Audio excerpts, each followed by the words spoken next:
New Thought Media Network. We are a global broadcast network of positive music, media, and entertainment, inspiring humanity's evolution along the journey of enlightenment and creating a world of love, peace, empowerment, and prosperity for all. New Thought Media Network. Positively inspiring.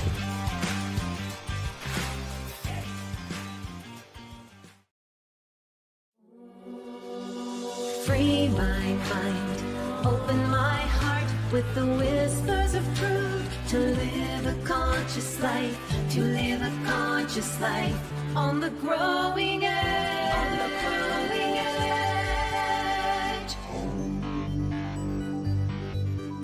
edge. And now, here's Allie.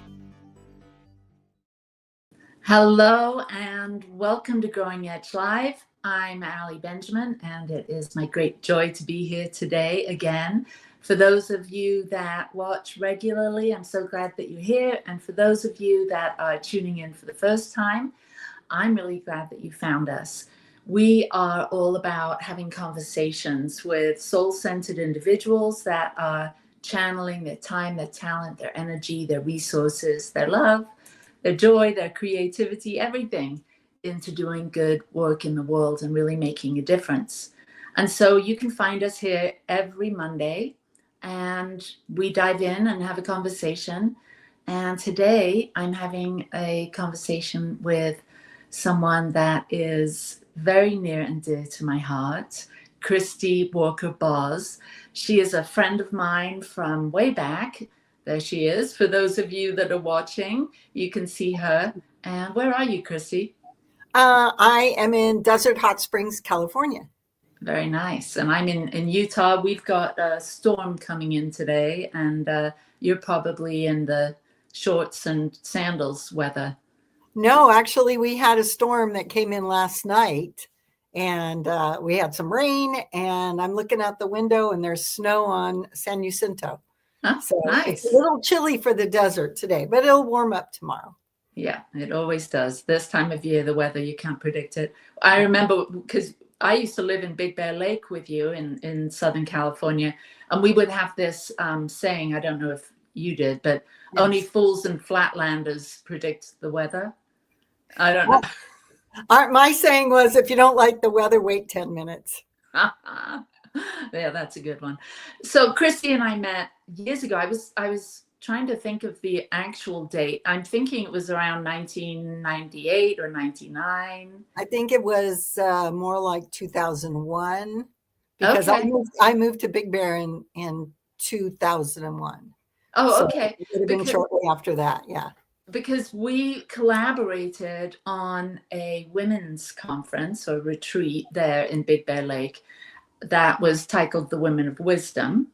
And I remember you being a part of the team, and we got started, I think, in 99. And so you came in a little bit after and were a huge resource for us with all of your mad skills in editing and marketing and your husband's skills, graphic design, and so much more. So those are some good memories.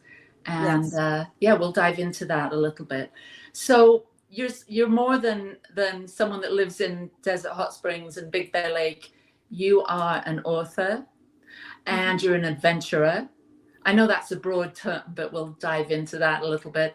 And I really connected with you through your photography too. And so I want to talk about all of that and more, but I'd love for us to get to know you a little bit more. So where were you born? What's your origin story? Can you share a little bit about that? So I'm second generation Californian, which is, kind of rare, maybe not anymore. But so my parents were born in California and I was born in LA. And for a while, I just moved from LA to San Fernando Valley. And then in the Valley, I moved from Canoga Park to Van Nuys to Reseda. I didn't move very far until we moved to Orange County, but I've never lived anywhere other than California. I've considered it, but every time I think of it, I go, well, is there an ocean? Is there a desert? Are there the mountains? And that's kind of unique to California, is that within a couple of hours, you could be at the beach, you could be at the top of the mountain skiing, you could be out in the desert on a dune buggy, you can do all these different things. And that's what I really love about it. Like when you say I'm an adventurer, I wouldn't say that, but I am an outdoors person, and I do love all the different choices you have in California. So I grew up in the San Fernando Valley. I was not a Valley girl. I lived in Oak Park. Valley girls were Ventura, Sherman Oaks, and you had money. We were very middle class. My dad was a construction plumber. And when it rained, which it did a lot more in the 60s, he couldn't work. And so my mom would literally save for a rainy day. And I remember she'd get the paycheck on Friday. She'd turn it into cash, and she'd put $5 in this envelope, $5 in this envelope, $5 in this envelope to, be able to pay the bills. And I had 3 other siblings. We were all 4 years apart. So I shared a bedroom with my sister, Lori, who was 4 years younger. And then my 2 brothers, Ken and Jeff, they shared a bedroom. And I remember when my youngest brother, he's 12 years younger, they went to the hospital. My sister and I were like praying, just praying, please be a boy, please be a boy. Because otherwise, there would be 3 girls in one bedroom, and Ken would get a bedroom all to himself, which seemed totally unfair. Yeah, completely. So when we got the call that it was a boy, we made this huge sign that said, joy, joy, it's a boy. And we put it on the garage, and our parents thought that was so nice, but it was totally selfish. That it sounds like those were some special days growing up in that area. And when you were talking about it, I was thinking of all of the fires that have just happened in January.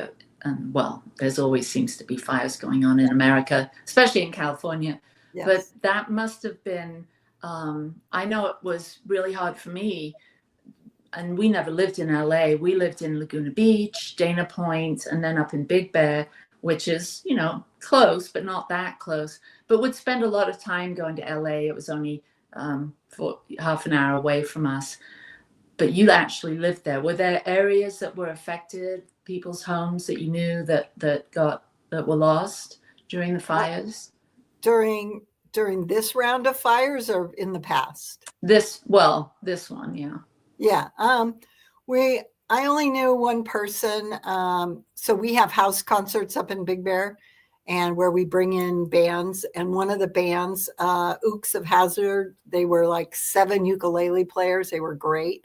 And we became friends with one of them. And he had a music store in Pacific Palisades that was his father's. And then it was like a family business, all these guitars. He taught guitar lessons and everything, and then he was in a band, and they lost the store, and then he lost his home. So it was like a double whammy. He lost, just like so many people, they lost their business or their way of life and their home. So it's like, how do you make money to build a new home, or take care of your needs when you lose your business as well? Yeah. So yeah, we've been supporting him. Yeah. Yeah. I that's a really fun name, Ukes of Hazzard there. Yeah. So we'll talk about your house concerts too. I forgot all about that part. There's so many things on your list of things that we get to talk about. And lots of hats. I know. And talking about fires, we actually, when we moved from Big Bear Lake to Utah back in 2003, can't believe it's been that long. We right when we were about to move that week, we had a fire evacuation in Big Bear Lake, and we had to move down to Joshua Tree, and for a few days to escape the flames. And thank God our house that we just sold didn't burn to the ground. But yeah, there's always that risk or that reality of fires in that area. Yes, I mean we evacuated that time, and then there was I think it was last year. There was also another fire, and it wasn't near our house, but the smoke was so bad that we said we got to get out of here. So we came down to the desert until the air cleared, literally. Yeah, It was bad. So back to your childhood a bit. Was you talk about your brothers and sister? Is it 2 and 2, right? Yeah. Yeah. And your parents being first generation Californians. So what was your childhood like? Because I know you're a writer, and was that something that you were always interested in? And what got you started with writing? Well, I had a wonderful childhood, which makes me kind of an oddity. I found that out as an adult when you're sitting around, at work and people are talking about their horrible childhoods, abuse, all these alcoholic parents, all this. I had none of that. I had no trauma. So in my stories, I have to invent trauma because I don't really have any. So I had a great childhood. My parents were great. My mom was a stay-at-home mom. She was, went to all my volleyball games and carpooled for field trips. So, and I was the oldest, so I thought I was the queen, and which my siblings, that's the joke. Oh, the queen. And then, and then my brother Ken is the oldest boy, so he's the king. And then Jeff is the baby. And poor Lori, she didn't have a title for a long time, but we've given her the title now of Saint Lori because she spends the most time with my mom, weeks and weeks at a time. And so we're like, oh, Lori, you're a saint. So now she's very happy she has a title. So I had a great childhood, and we'd go on these family vacations. My dad would get 2 weeks every summer. And it was like, we're going on vacation. You're sick, get in the car, here's a bucket. You got a fever, here's some aspirin, get in the car. Nothing would stop my mom because this was her vacation to get away from the house. And so we'd go on these great vacations and it was always camping because, we didn't have a lot of money. And a lot of times we'd go with my aunt and uncle, Auntie Pat and Uncle Lloyd, and their 2 kids. My cousin Steve was like my, sidekick. We just got in all kinds of fun trouble. And I decided there was so much fun happening that I would always do a diary of the trip, write down everything that was happening. We had lots of car trouble, which was always exciting for a person, we got towed, or whatever. And then the last day of the trip, my family would say, okay, we'd sit around a campfire and they'd tell me to read what I had written, which was so affirming, Yeah. And so that was kind of the beginning of it. And then 7th and 8th grade, I entered some contests, what the Bill of Rights means to me. No.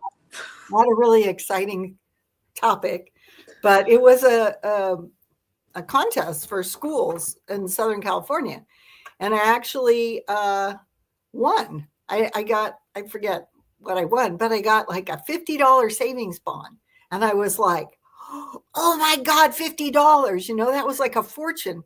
And then till my mom explained to me what a savings bond was, I had to wait for 12 years. It's like, back then, it's like, I'll be dead in 12 years, this piece of paper is useless. But, and then, so that was encouraging because that was the first little thing. Oh, you can actually make money writing. And then I entered again in 8th grade and won again. So I got 2 savings bonds. This time I knew. Yeah, savings bond. Okay, great. Thanks. But actually, all those savings bonds, I had those 2, and my grandparents, they actually, by the time I got married, I cashed them all in, and that paid for my wedding. So, Whoa. Yeah. So writing's been good to me and my grandparents. So that started me on the path. Then in high school, I was on the newspaper staff and wrote satirical columns. It was back when Jaws came out. That's how old I am. I don't remember what year that was, but I did a funny column on Jaws and got a lot of good feedback for that. So, yeah, and then I went to college, and I had really good grades. My whole high school education was focused on going to college because that's what you do, right? I belonged to a million clubs. I was in National Honor Society, took advanced placement classes. And by the time I graduated, I was like, I am so sick of working so hard that I didn't want to apply to a 4-year college because I didn't really know what I wanted to do. And I thought that would be a waste of my parents' money to just go to this expensive school and just kind of, I don't know, not, if I had a dream of something, then yeah, but I didn't. So I went to community college right down the street. I could ride my bike, actually. And I just started taking every class that sounded interesting. I took all the ologies, introduction to marine biology, anthropology, archaeology, geology, because they've all interested me. But then when I looked into what it took to have a career in that and how much money you got paid, like an archaeologist, you're digging in the sand somewhere and you don't get anything. And marine biology, you're not Jacques Cousteau. You're the guy cleaning the barnacles off the boat. So it was like, yeah, so I kept searching, and then I found photography. And so I started taking photography 1, photography 2, photojournalism, portrait photography. And I started off, I wasn't very good. As a matter of fact, my teacher said in a nicer way, but he basically said, you suck. And I should probably do something else. And you can have 2 reactions to when somebody tells you something like that. You can say, okay, I give up, or you can say, I'm going to show you. So I knew that he was telling me that my pictures were very static. Well, that's why, because I had this weird camera that you had to look down into it. And then, like, if something, when I was looking and something was over here, it was really over there. And I would, it was like really weird. It wasn't a single reflex camera. So I worked during the summer, various jobs, saved up, and got a real camera. And what amazing, my photography improved. And I ended up showing him. I became award-winning at the school, and that launched my photojournalism career. I got an internship with the LA Times for 6 months, which really helped my portfolio. And then I got a job with the Daily News, which is in the San Fernando Valley. And so that's where the photography came in. But here was a funny thing. When I'm working for the Daily News, so remember, I was a writer first. And I would write out my captions when I turned in my photos. And I turned them in, and the editor desk, they're like, what's this? And I said, well, it's the caption for the photo. Oh, no. We have writers who do that. You're a photographer. We have professionals. And I'm thinking, okay, I was there. I know who the people in the picture were. So later, when I went freelance, when I had my kids, I didn't want to be a press photographer while I was having kids. I learned a little trick. When I submitted stuff to magazines, I would submit it as a writer. And then I'd say, I know a photographer who can supply you photos. And the photographer's name was, so my married name at the time was Christie Costanzo. And the photographer's name was Marie Walker, which was my middle name and my maiden name. And I got paid. Oh my. As a writer. And then I got paid for the photographs because I had tried it before saying, oh, I can take pictures. And they said, no, we'll get a photographer to do that for you. Because, nobody can do both. That's impossible. So I just found a loophole and got paid twice. So awesome. That was fun.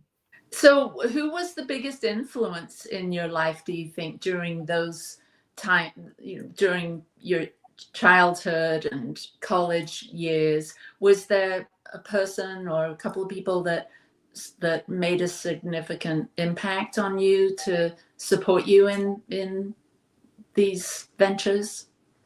I'd say growing up, it was my dad, because he didn't categorize me as a girl, meaning he showed me how to change the oil in the car. I was the oldest, so I was mowing the lawn. I would help him do cement work. He didn't say, "Oh, you're a girl, you can't do that." And he would actually take me to work with him on his job sites. And I loved it. I almost became a plumber because of that, until I developed breasts. And then that became a problem, because all the guys on the job site were like, "Who's that?" My dad was constantly going, "That's my daughter, stop it." And, it was like, this is not going to work. But so he always told me there's nothing I couldn't do. At one point, I was going to join the Army because he was in the Army, and, he said, "Sure." And then I wanted to go on this adventure thing for a month where you climb mountains and kayak and live alone in the forest. And he was like, "Sure, you earn the money for the class and we'll pay for your airfare." And so, there was nothing that I would bring to my dad that he ever said, "Well, you can't do that." He didn't say I couldn't do that. And he never said you couldn't do that because you were a girl. Yeah. So, I had the same experience with my dad. My mother left me with my dad when I was 5. And so from 5 to 14, it was me and my dad. Well, he got married a little bit later and I had a stepmother, but I never thought of myself as a boy or a girl. I just was supported in everything. And he took me to work and took me to, things that I'm so glad that I had that experience and that encouragement to be myself, and to not limit myself based on those gender issues or roles or stereotypes. Sounds like we had dads that sort of came from that same cloth, maybe. Yes. And then did it surprise you then when you were out in the real world and you ran into people saying, "Well, you can't do that because you're a woman"? I was like shocked. It's like, what are we talking about here? Yeah. Same. Yeah. When I've done things and people will say, "Oh, you're so brave." And it's like, for what? I'm just being me and expressing myself and doing what I want to do. It just doesn't occur to me. I mean, I'm more aware of it now. And last night we had a little chat, and your picture on my phone came up, and you're wearing a little, pink pussy hat.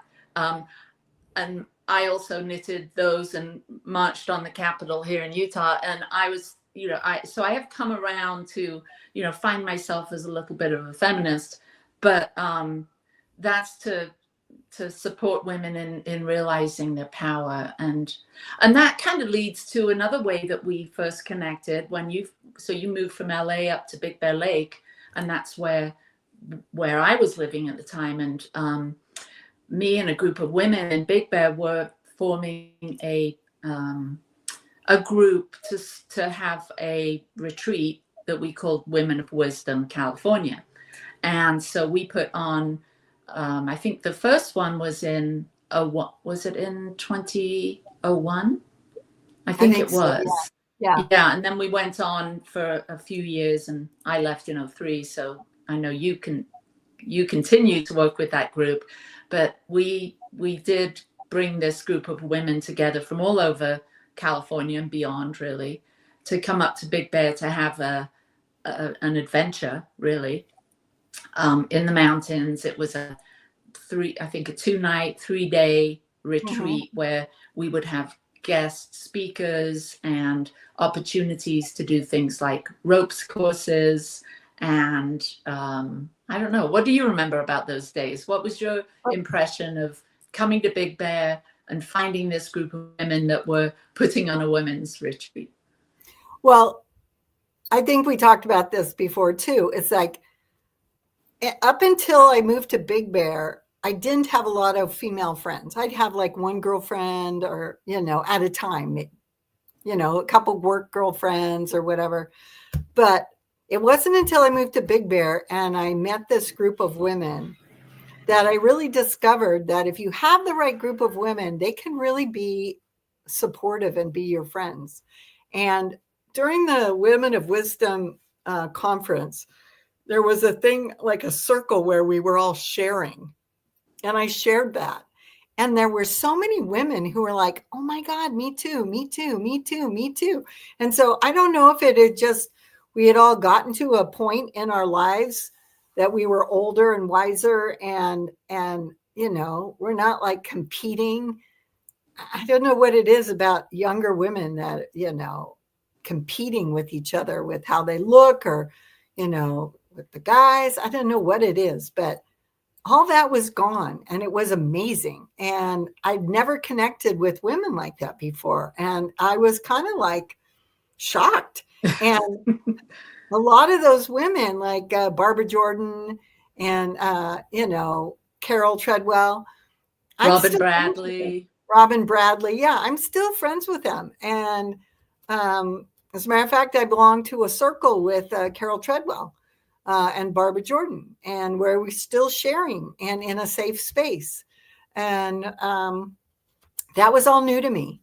And so my husband didn't move up at the same time I did. I moved up first because I could work virtually, and he was doing like 410s, and he'd come up and like one day I had like 6 new girlfriends. He's like, geez, you work fast. How did that happen? I go, actually, it was kind of like a miracle. It was, I was invited to this event and Fawn Skin. Do you know Nancy Walker? Oh, yeah. Fawn Skin. So my neighbor was a musician. So, oh, come to this event. And I was by myself because Robbie wasn't up yet. And I said, okay. And so I show up and they're like, who are you? And the guy who invited me didn't even show up. So they're just like, well, come on in. And then you start the whole, what do you do? What do you do? And this woman heard me say I was in the eyewear industry. She came zooming across the room and said, oh my God, I'm in the eyewear industry and blah, blah, blah, blah, blah. And then she said, you need to join this group. And the next thing I know, I was meeting you and Chandra and Robin Bradley and all these amazing women. And I was like, yes. And I was like, uh-oh, what's this going to be like, because you get a group of women in the same room. It's like going to be, at least that was my experience. And so this was so different. And it was like amazing. And I love hearing you talk about that because, wind back a couple of years when we were sitting around, just this was a concept at the time of like, how can we, I had a support group that I used to lead called Stepping Stones to Conscious Living. And we were talking about how women can be, just our worst enemies. Mm-hmm. That if we could like break out of that patterning and come together to share our wisdom, strength, and all of that.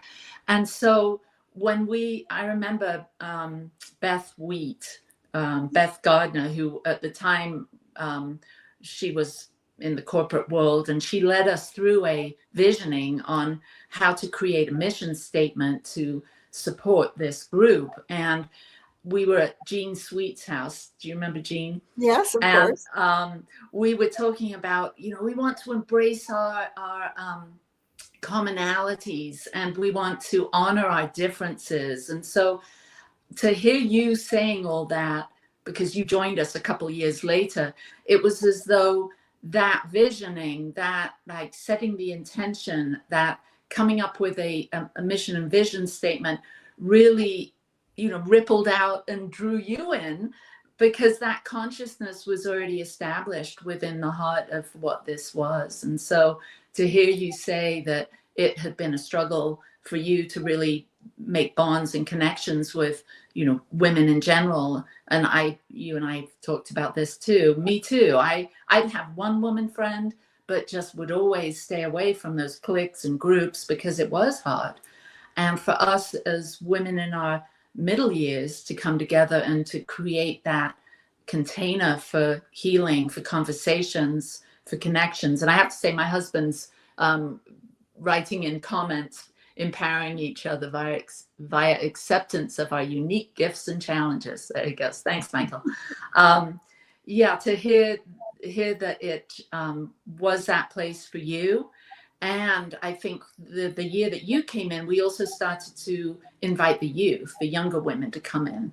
And we had some, circles and dialogues to help younger women see that, we went through that too, 50, 40, 50, 60 years ago. We went through those challenges with having trouble or struggles with making connections with other women.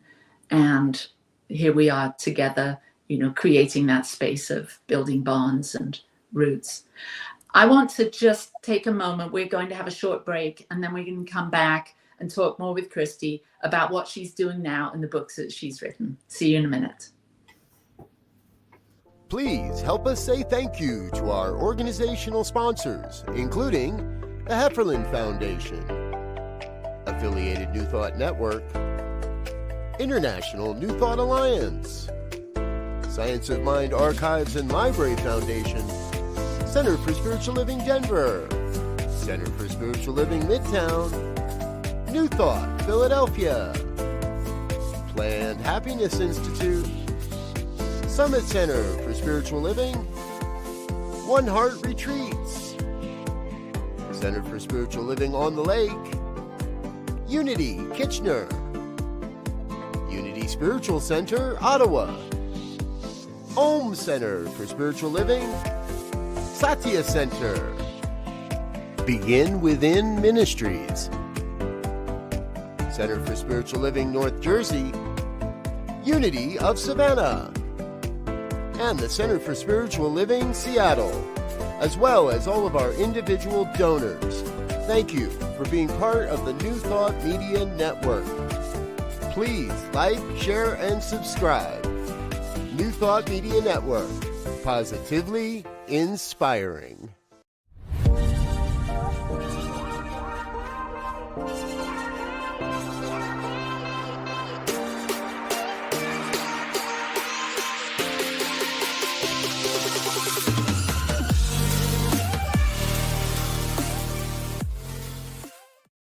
New Thought Media Network proudly presents the 2025 season for Nonviolence Meditation Series, January 31st through April 4th. Embrace nonviolence every day with our 64 unique video meditations. Join us at 6 a.m. Mountain Time or watch anytime on our YouTube channel. Featuring a collection of New Thought voices, the 2025 season for Nonviolence Meditation Series. Only on New Thought Media Network, January 31st through April 4th.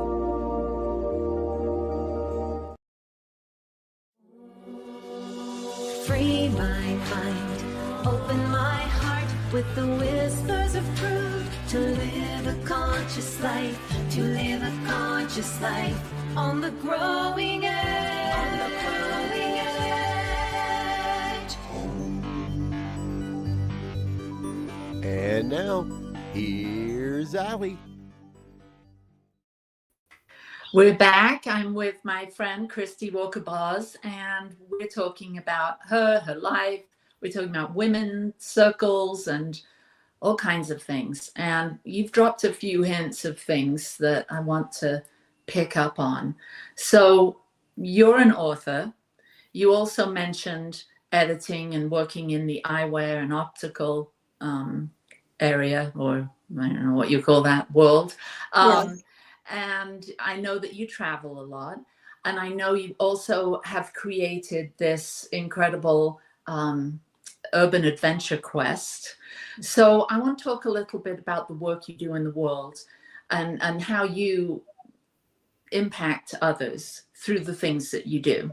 So what is your purpose? Like, what is, through your writing and through the things that you create, what is your overarching purpose? Well, I would say is to educate through entertaining. So as you could probably tell by the first half hour, I'm not a really like serious, like, scholar type, I'm more like salt of the earth kind of person. And I find that a little bit of humor can help get messages across. And all of my writings, no matter if they have a serious subplot or whatever, it's done with a little bit of humor. It's kind of like Mary Poppins, a spoonful of sugar makes the medicine go down. It's like, I read, as a writer, I read. That's one of the things you must do as a writer. You need to read other people's work. And sometimes I'm reading something and yeah, it's really good, but I'm just so depressed. It's like this story is killing me. And there's only been one book I have ever just put down because it was so terrible. But no matter how depressing it is, I want to finish the book and find out what this author is trying to tell us. Like there was a book, American Dirt, about the immigrants. It was a mother and her son trying to escape Mexico from the drug lords who were trying to kill her. And the journey was just like, I'm bawling. And it's like, oh my gosh, I don't know how many people finished this book. I mean, I was determined, but I never wanted that to happen in my books. I wanted to be able to have it entertaining enough that people enjoyed it and then weave my messages through that.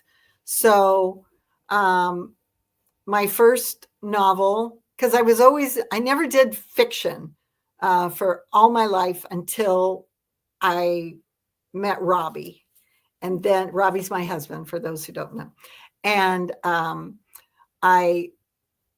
it's a long story. I'm not going to go into it, but I made this list of things that I wanted in the perfect guy. And then I waited till I found somebody who filled that list. And Robbie got, I think it was 62 out of 65 things. So it was like, well, he must be the guy. So I had to marry him.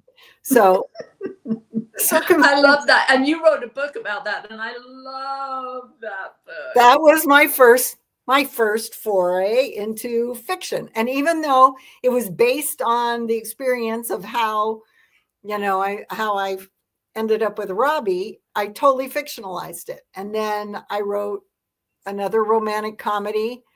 And this one, I wanted to show that love didn't matter who the other person was. So the male protagonist in that one, the right man, he's in a wheelchair.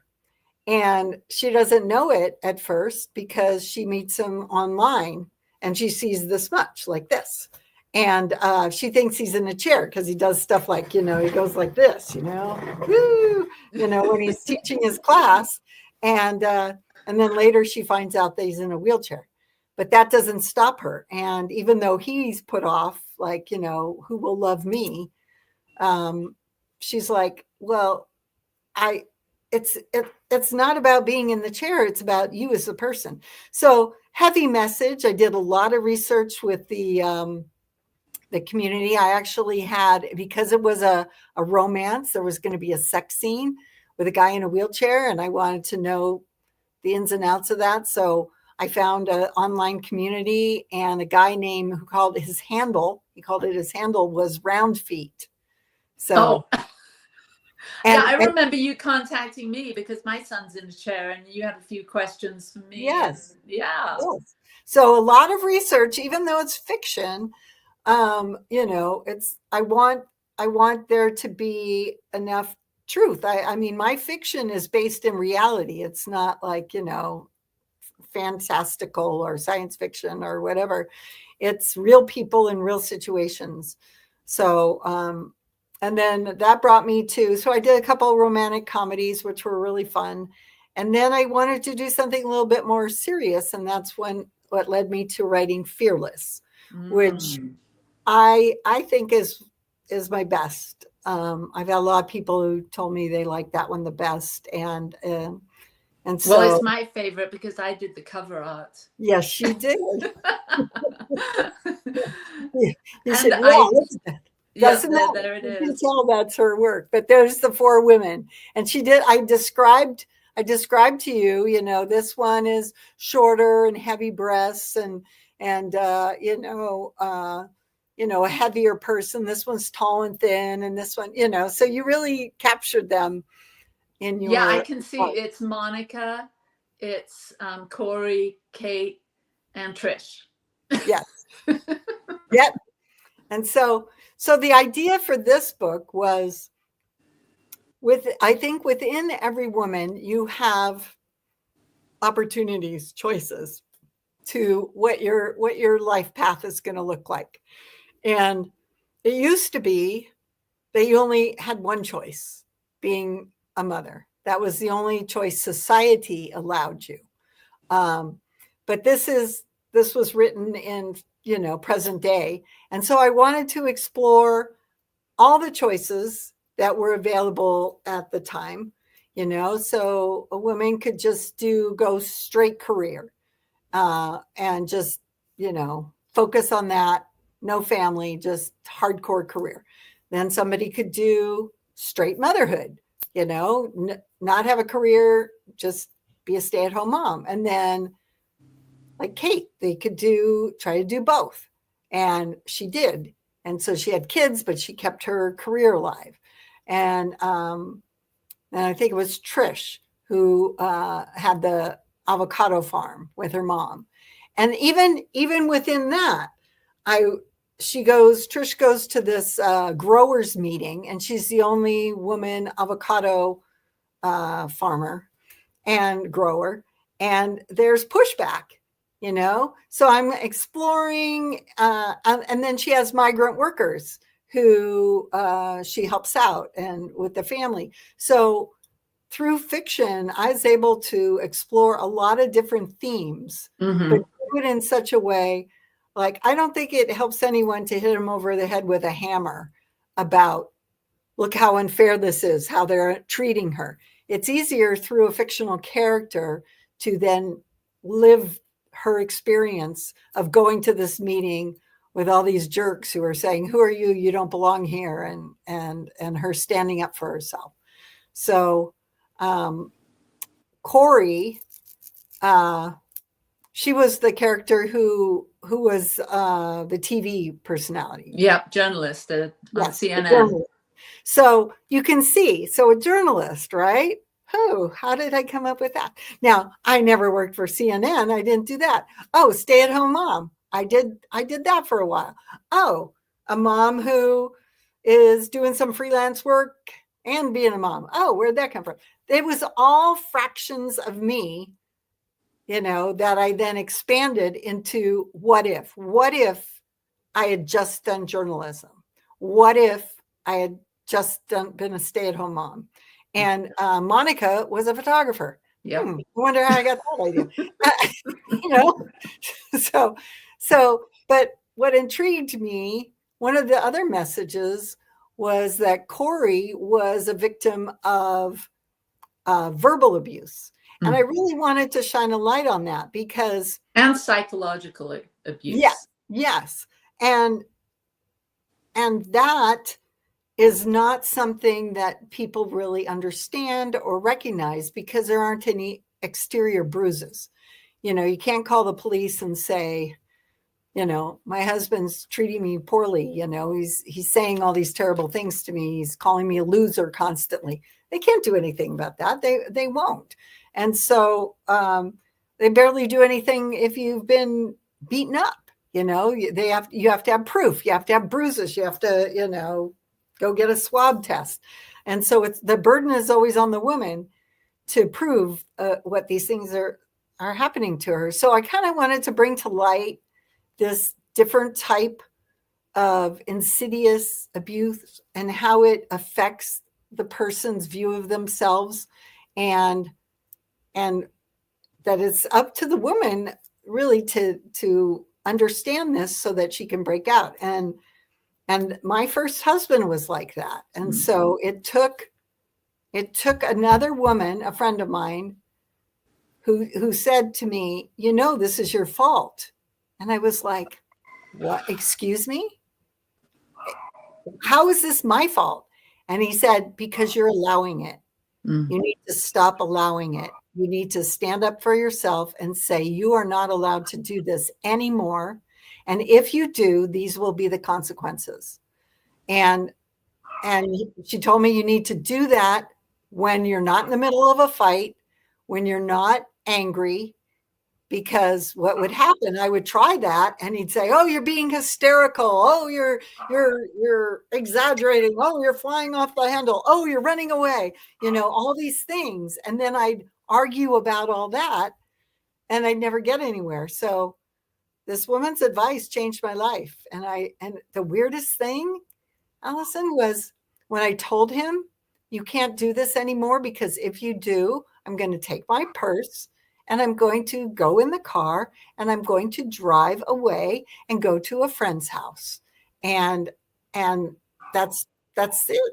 And it'll be a consequence of your action. It won't be me freaking out, losing my mind, getting hysterical. No, I'm telling you now, if you do this, this is what will happen. And he said, okay. I'm like, what?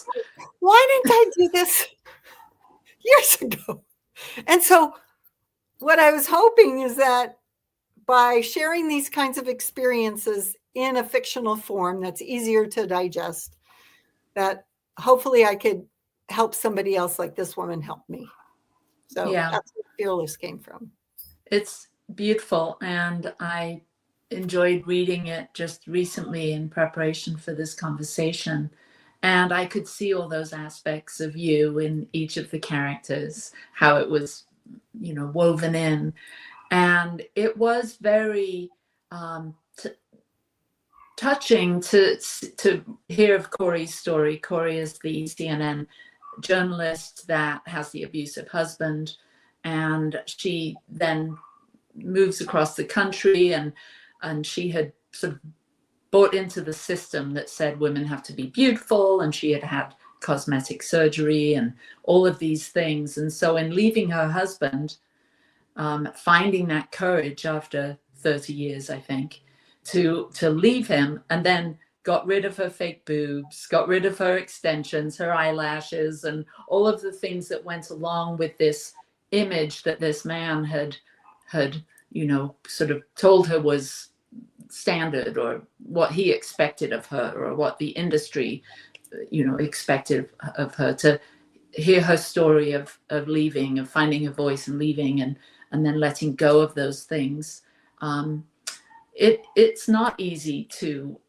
step away from our comfort zone, or these relationships that have meant so much to us. And so I think in creating it in a story, in a novel, in fiction like this, is helpful for people to see it's possible, and to get ideas that can help them, like you did with your friends, saying it was your fault, hearing things through, whether it's from a friend or through a book that you read, it helps us. And so I can see that all of the things that you're passionate about, in addition to this book, but all the things that you're passionate about, like climate, about our natural world, about women's rights, about, being a creative person in general, you are a voice for that, whether it's through your novels, whether it's, and I know that you're now on Substack,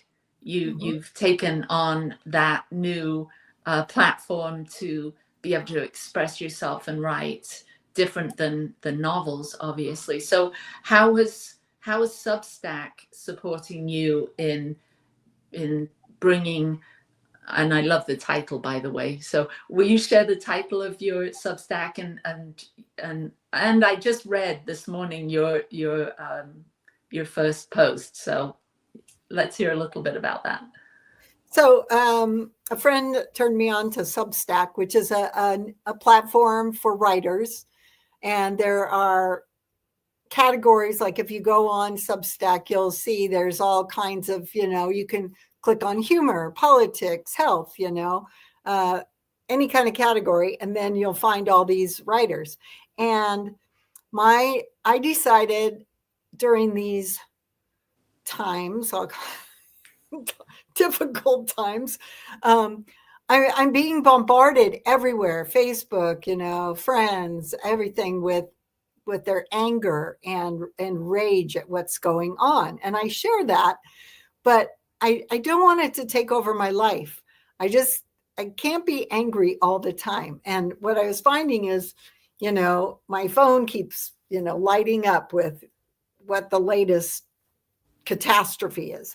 And it's like, you can't get away from it. And so I made a decision that for my own personal health and the health of others, that I would look at the news in the morning, and so I'm not like oblivious. And then that would be it. I don't want to see it on Facebook and all these other places. And so through Substack, I decided to create a platform. You get to name your thing. And mine is called Humor for Humorless Times, because the world we're living right now in isn't very funny. And so I wanted to give people and myself a break from all the mayhem. So I decided what I would do is take little slices of life and make it funny, show the funny side of it, and post that. And so my first one was called Anger Mismanagement, which was a direct response to why I even started this, with all this rage and anger, and how do you deal with it? And I kind of go through the different ways that women, it was funny, Robbie read it and he's going, well, you didn't say go to a bar and beat up somebody. And I said, well, that's really not what a woman would do when she's angry. No, I love how you the last way that women can cope, or anyone can cope with their anger and rage, is by cleaning the house. Aggressive cleaning. Aggressive cleaning. Aggressive, just like, and honestly, I do that.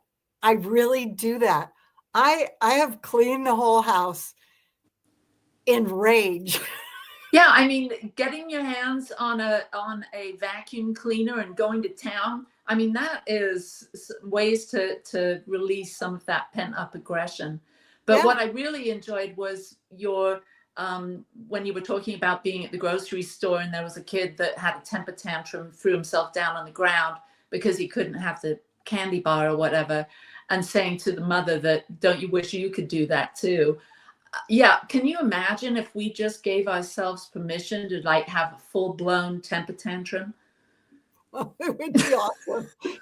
Well, and that's kind of what the scream is, but you normally do it in private, just scream into a pillow, or like in the car. I've done that, but then it hurt my throat, and I don't have a very good scream. It's like not that like movie scream where the chainsaw guy's coming and that high-pitched scream. Mine is more like a wounded bear or something. So nobody would come and save me. So I don't scream much, and more like but so that's where I came up with aggressive cleaning. And at the end, you're tired because you've been aggressively cleaning, and you're spent, and your house is clean. So it's a win-win. So I just finished my next one, and it's called Us Versus Them. And it's about an experience of going to a Forest Service meeting that was environmentalists on one side of the aisle and all the OHV guys on the other. And what's OHV? Off-highway vehicles.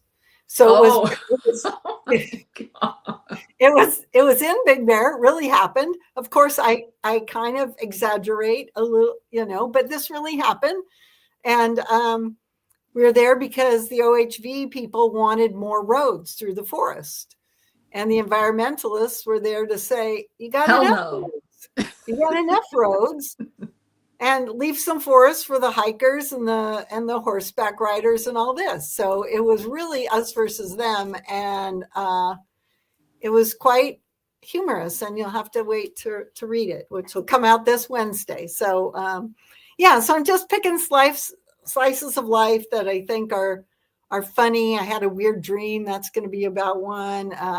Getting older. There's tons of funny stuff about getting older if you look at it right. I definitely have to read those ones.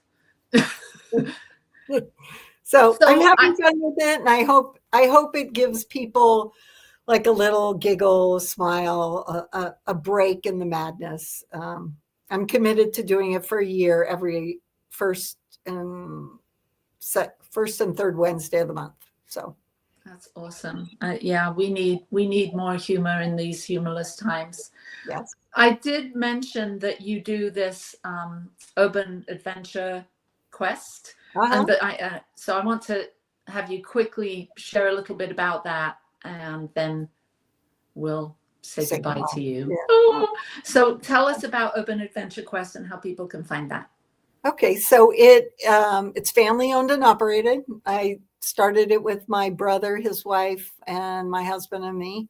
We were inspired by the show The Amazing Race, thinking, wouldn't it be great to be able to do that without having to travel around the world and all that. So we made a game, a smartphone guided scavenger hunt game that feels like The Amazing Race, and you do it in an urban city.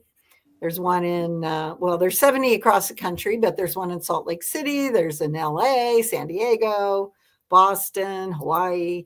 They're everywhere. We had a great time traveling to all these places and making up these games. And it's very interactive, family friendly. And you just go to urbanadventurequest.com. And the cool thing, we've done it for, I think it's been 12 years. Might be a little longer. And now we're turning it over to the second generation. My daughter and her husband are going to take over the business and hopefully breathe new life into it, because all us baby boomers were tired. And but we did say we would be happy to travel anywhere they wanted to help them make a quest, because that was the best part of the company. Oh, let's go to Puerto Vallarta, make a quest. It sounds amazing. Yeah. So I always end my show with this question. You know the song, What the World Needs Now is Love, Sweet Love. Yes. What else does the world need now, Christie? Oh, they need to slow their roll. They need to have some tolerance and quit being so angry. We're all people, and it doesn't matter, that we have different views. Why do we have to be so angry about it and try to make other people accept our views? Just be people, and it would be lovely. I mean, half of my family doesn't think the way I do, and yet we still love each other and are still a family, and we just agree to disagree and not talk about it, not try to change each other, because it's very hard to change people's opinion. And so I just wish we were a little bit more tolerant of differences. Mm-hmm. So lovely. Well, I have so much enjoyed having this chat with you and hearing about the way you impact the world. And you definitely do. You're an amazing writer. You have created so many things that support people having fun in the world with this adventure quest, and the writing you've done, the organizations you join, and the support that you give to the communities that you live in, especially in Big Bear Lake, California. And thank you, Christie, for being my friend now for decades. And I look forward to sharing this conversation with my audience. Thanks for being here. Thank you. Thanks for having me on the show. It was a privilege and an honor. And next time I'm in Salt Lake City, I will definitely give you a call. And if you come to California, let me know. I will do. All right. Thanks, Christie. And thanks, everyone, for joining us today. We'll see you next week. Peace and blessings to you. You're not alone. And I love you. Bye-bye. free my mind, open my heart with the whispers of truth, to live a conscious life, to live a conscious life on the growing